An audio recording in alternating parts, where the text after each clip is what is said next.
Hello, and welcome to the LCDM 2023 Fantasy Football League Semifinal Preview.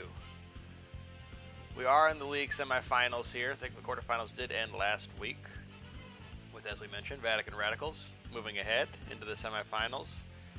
And Mean Machine continuing a great run here as the 6th seed. But we didn't really get to talk about the 1 and 2 seeds, and I think it's fair that, since either of those teams could be eliminated here, that we do give them a little bit of a shout out here, their flowers. First off, we'll start with the number 2 seed overall in the league, Lalo 0789 with an 8-5 record, scoring the second highest points in the league with 2257.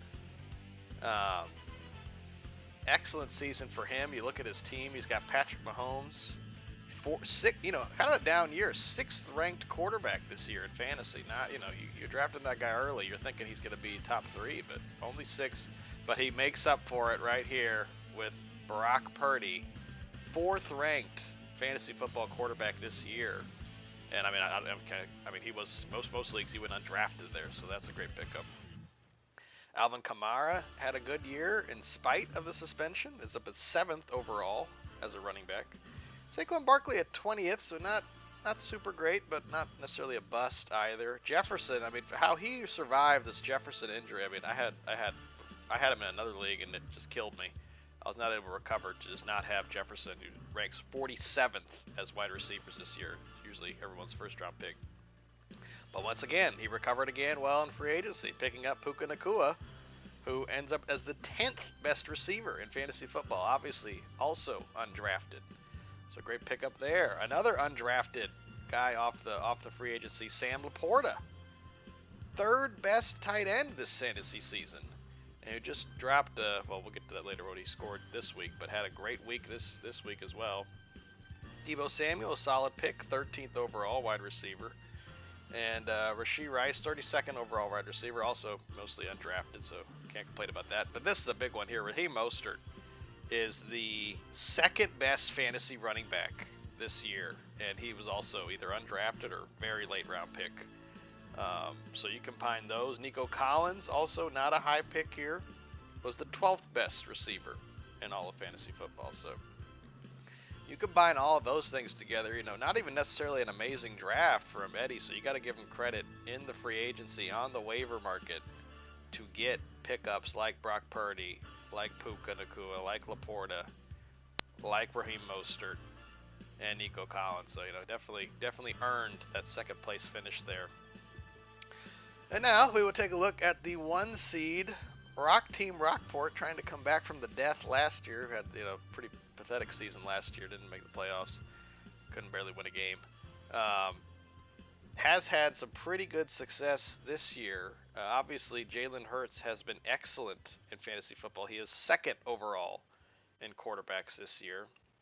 Sam Howell, a free agent pickup, 15th best in quarterbacks, but also was led primarily by Sunshine Trevor Lawrence, who was 12th best quarterback. So, pretty middle of the road there. But his big hit there, I think his 1st overall pick, I believe, I could look it up, but I'm not going to, was Christian McCaffrey, who was by far the best running back in fantasy football, 322 points. I think Mostert was over there at, how much did Mostert have? Mostert was 3rd, and he had 242. So Christian McCaffrey, almost 80 points more than 3rd ranked Raheem Mostert. But Mostert had an excellent year, so he's just, obviously, McCaffrey's just been killing it. No injuries at all this year. That's what your biggest concern was, and he didn't care. He's got 1,177 rushing yards, 12 touchdowns through the ground, and 5 through the air, with 52 catches. Yeah, he's been on fire. Looking forward in there, David Montgomery led with him, 19th ranked overall running back. Amon-Ra St. Brown, who was a big pick for me, 8th place wide receiver so far this year. T.J. Hawkinson, one of the, was he projected to be 3rd best tight end, and he ends up 2nd, so he kind of lived up to his billing there, with 91 catches and 5 touchdowns. That's pretty solid. But a lot of my guys, yeah, but I was really led this season by now injured Keenan Allen, who, even though he didn't play last week, is still the third best wide receiver in fantasy football with 108 catches, which is an absolute crap ton, with 1,243 yards and 7 touchdowns. So he definitely was somebody that carried me for the majority of the season. Cowboys defense, also excellent for me. They were the second best so far fantasy football defense this year with 245 points. Did a great job. And after that, I had some Olave was solid, 18th ranked. It's kind of pieced some stuff together. Kind of moved around a little bit. But those are the main guys. I think obviously the main one, Christian McCaffrey with 322 points, is just an absolute stunner there. So anyway, just want to give them a shout out because they could both be going home this week, and that could have been the end of a good season. So we will now more of a halftime here than like a full preview, since like I said, I wasn't super aware of all the Saturday games. That there were 3 of them. But in any case, we do have Mean Machine against Laylo 0789, Matt versus Eddie. Mean Machine trying to continue the miracle run from the 6th seed, but Laylo Eddie is trying to lay the smack down with 56 points so far, led by none other than Sam Laporta, who yesterday in the win over Denver had 56 receiving yards and 3 touchdowns for 28 points. And that feels very nice.